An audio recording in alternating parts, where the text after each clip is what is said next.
belajar di luar kelas, jadi mereka lebih suka belajar di ruang kelas. Yang keempat yaitu belajar dengan pembelajaran yang mudah atau yang gampang dipahami oleh peserta didik. Yang kedua, gaya belajar peserta didik, yaitu pembelajaran dengan gaya yang mereka suka itu adalah pembelajaran yang mudah dipahami. Jadi peserta didik lebih suka dengan pembelajaran yang mudah dipahami. Terus pembelajaran yang berkaitan dengan kehidupan nyata, jadi yang ada dengan lingkungan kehidupan mereka sehari-hari.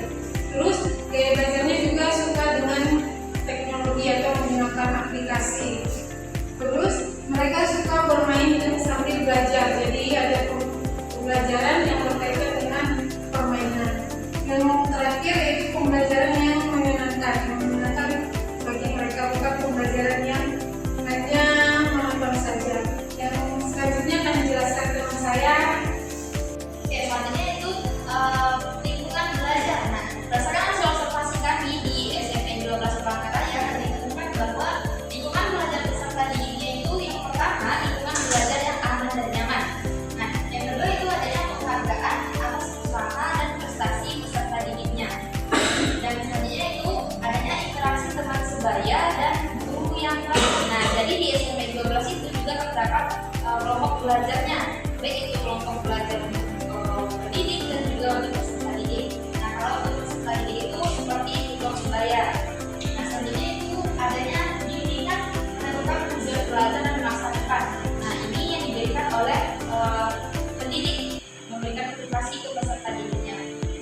Nah, ini akan berpengaruh terhadap bagaimana peran guru terhadap perkembangan peserta didiknya. Nah, berdasarkan hasil observasi kami, ditemukan bahwa peran gurunya itu yang pertama menuntut peserta didiknya, yang kedua memberikan dukungan, memberikan motivasi untuk kelancaran pembelajaran, kemudian menciptakan pembelajaran yang menarik, yang fleksibel dan efektif, dan memberikan bimbingan kepada peserta didik.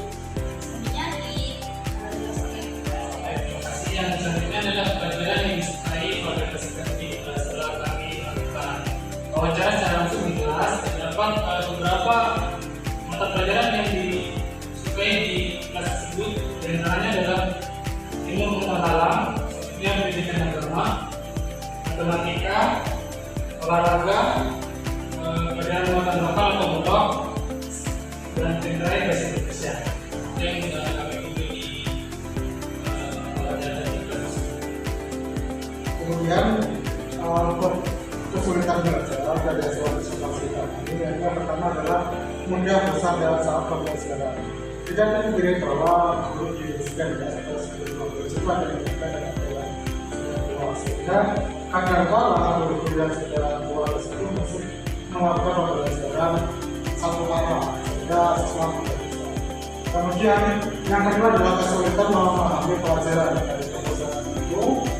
Materi yang diterima siswa tidak sampai ke memori jaringan para siswa, sehingga ketika siswa dihadapi dengan suatu permasalahan, siswa mengalami kesulitan dari pembelajaran tersebut.